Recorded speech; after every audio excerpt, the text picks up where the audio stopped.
Olá, estudante! Seja bem-vindo ao Se Liga na Educação, nessa semana de acolhimento do PET 5. E para que você faça uma boa transição para o novo ciclo, nossos professores elaboraram teleaulas especiais a partir das principais dúvidas que recebemos nas últimas semanas. E quem está aqui conosco é o professor Magno Andrade, de português. E então, professor, quais foram os temas do ciclo 4 que geraram mais dúvidas dos alunos de primeiro ano? Oi, Gabriela, tudo bom? Tudo ótimo. Bom estar aqui com você, bom estar aqui com os nossos estudantes do primeiro ano do ensino médio.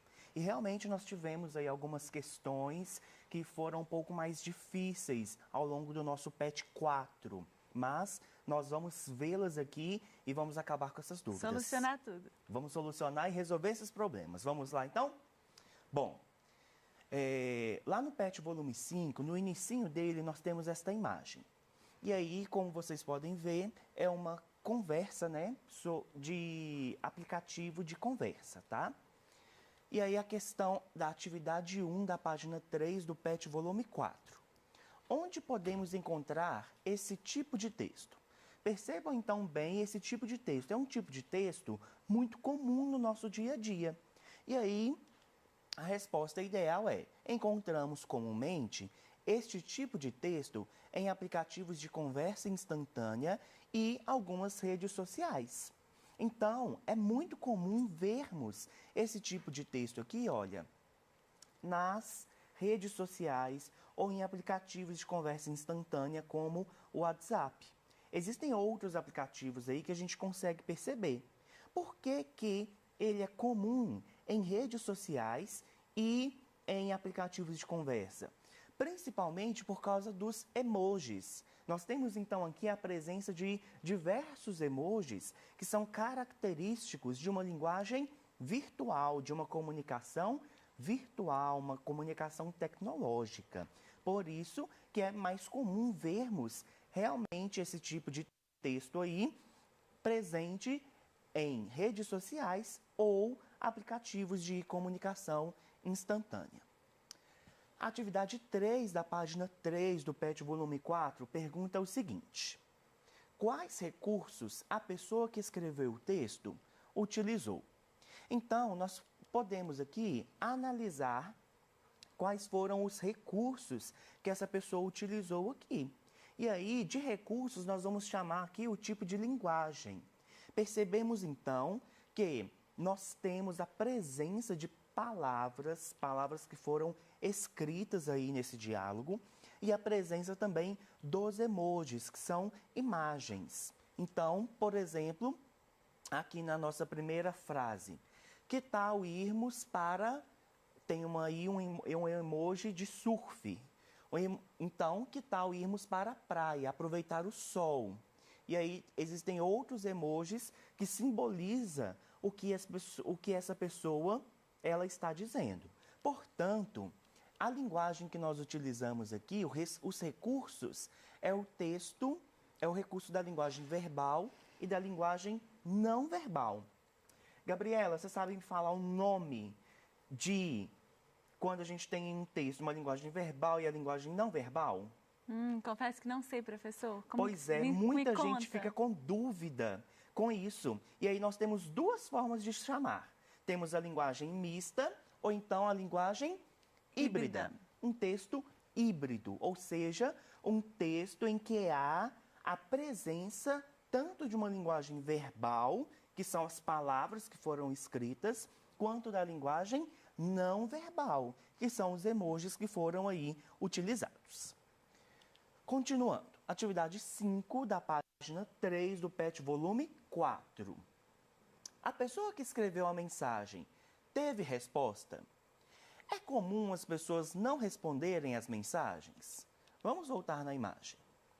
Olha aqui, nós temos então esta coluna, né? A gente pode chamar de coluna esverdeada e só tem ela. Nós não temos aí uma coluna do lado oposto que simboliza ali uma resposta. Eu sou mestre em fazer isso.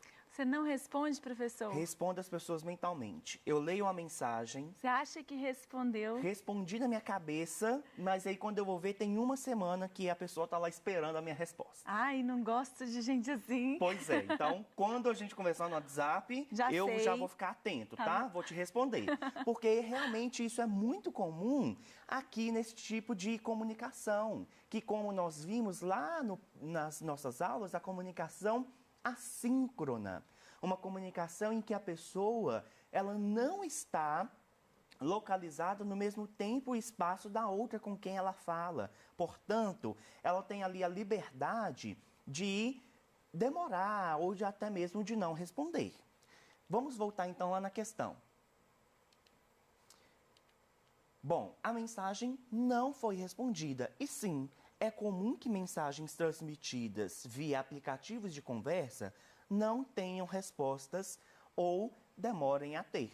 Por que isso é comum nos aplicativos de conversa? Porque se eu estou aqui ao lado da Gabriela e ela me pergunta alguma coisa, ela vai ficar olhando para minha cara e eu não vou demorar uma semana aqui na frente dela para poder responder. Com certeza. Mas via WhatsApp, por exemplo, ou via alguma rede social, acaba que você demora aí ou até mesmo não responde aquela comunicação ali. Continuando. Comunicação assíncrona. A verdadeira razão pela qual os trabalhadores remotos são mais produtivos. É um texto que está aí presente na sua apostila, presente no seu PET. Provavelmente você fez a leitura e nós vamos fazer a leitura aqui também juntos, porque existem alguns aspectos nesse texto que eu quero recuperar com vocês e eu quero analisar com vocês. Gostaria de pedir a Gabriela a gentileza de fazer a leitura. Vou ler para você, prof. Muitos estudos sobre trabalho remoto, como os feitos por Inc.com, Cisco e Harvard, deixam uma coisa clara. Os trabalhadores remotos são mais produtivos do que os colegas de escritório. O que não está totalmente claro é o porquê. Sim, as pessoas ganham tempo de volta e sanidade, evitando os deslocamentos na hora do rush. Elas evitam distrações do escritório, recuperam uma sensação de controle sobre os seus dias de trabalho. Eles têm mais tempo para se dedicar à família, amigos e hobbies. Mas, tirando o deslocamento, todos esses benefícios não são necessariamente o resultado de independência do local, mas o subproduto da comunicação assíncrona, dando aos funcionários o controle sobre quando se comunicam com seus colegas de equipe. Muitos líderes de empresas estão se perguntando se devem adotar o trabalho remoto. Muitos poucos estão se perguntando se deveriam adotar um estilo de trabalho mais assíncrono. Embora eu ache que o trabalho remoto seja o futuro, acredito que a comunicação assíncrona é um fator ainda mais importante na produtividade da equipe, independentemente da sua equipe ser remota ou não. A comunicação assíncrona não apenas produz os melhores resultados de trabalho, mas também permite que as pessoas realizem um trabalho mais significativo e tenham vidas mais livres e realizadas. Excelente. E aí, antes de passarmos efetivamente para as perguntas relativas a este texto, eu gostaria de tratar com vocês de algumas questões aqui. Olha, primeiro, nós temos a presença aqui nessa primeira parte do porquê com um artigo antes dele. Isso acontece por causa do porquê que é substantivado. Então já é uma dica aí para você anotar do ladinho da sua apostila. Todas as vezes que você for usar porquê e que antes desta palavra tiver um artigo, seja ele definido ou indefinido, ou seja, tiver a presença de o, de os, de um ou de uns, você deve usar este porquê junto e com acento. É muito comum as pessoas terem dificuldade com isso, né, Gabriela? Com porquês, né? O uso dos porquês, porque em língua portuguesa brasileira, a língua portuguesa que nós usamos aqui no Brasil, existem 4 tipos de porquês. E aí é uma dificuldade realmente que os alunos, que as pessoas de modo geral, elas têm. Outra coisa que é importante é a forma que você consegue recuperar aquilo que você disse anteriormente sem precisar necessariamente repetir aquela palavra. Nós temos então aqui, olha, o uso do pronome eles, eles e eles. E o pronome eles, que aparece 3 vezes, está retomando o uso de, deixa eu achar aqui a palavra, o uso de trabalhadores. Pessoas ganham tempo. Isso, aqui olha, os trabalhadores remotos. Então, quem evita distração? Os trabalhadores remotos. Quem recupera uma sensação de controle? Os trabalhadores remotos. Quem tem mais tempo para se dedicar à família? Os trabalhadores remotos. Uma palavrinha, então, pequenininha, ela é capaz de retomar aquilo que foi dito lá atrás. Isso serve para que você evite a repetição. Imagina, se de toda hora a gente tivesse que ficar falando dos trabalhadores remotos, o texto ia ficar cansativo. E além de evitar a repetição, você também ganha espaço. Às vezes você está aí produzindo uma redação que você tem uma quantidade de linhas pré-determinada. E aí, se você ficar utilizando muito espaço, pode faltar, pode fazer falta para você depois. Continuando. Vamos para a próxima parte. Nós temos aqui também alguns pontos importantes nesse texto. A presença lá em cima do eu ache. Esse eu ache, ele é pequenininho também, mas ele é de suma importância, porque ele nos faz perceber qual que é o gênero textual que nós estamos lendo. Trata-se, então, de um gênero textual de artigo de opinião ou texto opinativo. Por quê? Porque fica clara a posição do autor deste texto em relação àquele assunto que ele está tratando. Ele fala, eu acho, ele fala, acredito, ou seja, ele usa a primeira pessoa. E a primeira pessoa em textos dá a ele uma subjetividade. O que é subjetividade em um texto? É quando você deixa clara a sua posição, o seu ponto de vista em relação àquilo que está sendo discutido. Bom, agora nós vamos à questão. Atividade 3, olha aí. De acordo com o autor, os trabalhadores remotos são mais produtivos porque reduzem o tempo gasto com o trânsito. Letra B. Estar junto com a família facilita o trabalho. Letra C. A comunicação assíncrona produz melhores resultados. Letra D. Há menos distrações com os colegas de trabalho. Então, nós vimos aí isso claramente no texto em que fizemos a leitura. E a resposta ideal para esta pergunta é a letra C. A comunicação assíncrona produz melhores resultados. Embora o texto fale, ele trate ali sobre a questão de reduzir o tempo no trânsito e sobre a questão de estar com a família, é importante que nós saibamos que a afirmação feita pelo texto sobre a produtividade do trabalho é relativa à comunicação assíncrona. Por isso que nós estamos aqui tendo como resposta ideal a letra C. Continuando, a próxima pergunta.